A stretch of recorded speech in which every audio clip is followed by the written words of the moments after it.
of the reality of his matchless life and the infinite virtue of his great atoning sacrifice.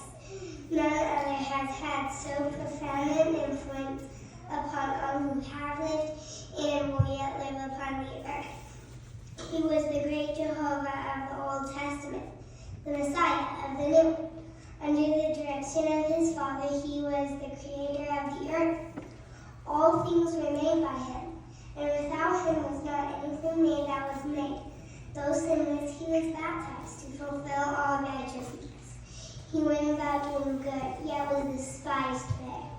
His gospel was a message of peace and goodwill. He entreated all to follow his example. He walked the roads of Palestine, healing the sick, causing the blind to see, and raising the dead. He taught the truths of eternity, the reality of our premortal existence, the purpose of our life on earth, and the potential for the sons and daughters of God in the life to come. He instituted the sacrament as a reminder of his great atoning sacrifice. He was arrested and condemned on spurious charges, convicted to satisfy an oath, and sentenced to die on Calvary's cross. He gave his life to atone for the sins of all mankind. His was a great vicarious gift in behalf of all who would ever live upon the earth. We solemnly testify that his life was essential to all human history, neither began in Bethlehem nor concluded on Calvary. He was the firstborn of the Father, the only begotten Son in the flesh, the Redeemer of the world. He rose from the grave to become the first fruits of them that slept. As with the Lord, he visited among those he had loved in life. He also ministered among other sheep in ancient America. In the modern world, he and his father appeared to the boy Joseph Smith, ushering in the long-promised dispensation of the fullness of time. Of the living Christ, the prophet Joseph wrote, his eyes were as a flame of fire. The hair of his head was white like the pure silk. His countenance shone above the brightness of the sun, and his voice was as the sound of the rushing of great waters.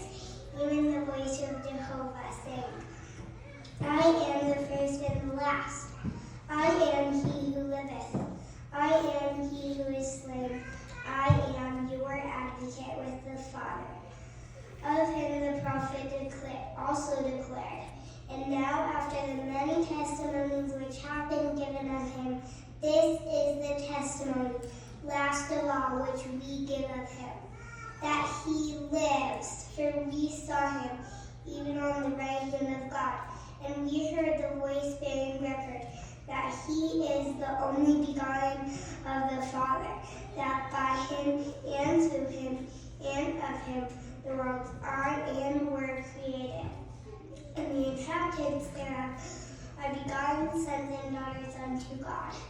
We declare in words of solemnity that his priesthood and his church have been restored upon the earth, built upon the foundation of apostles and prophets, Jesus Christ himself being the chief cornerstone.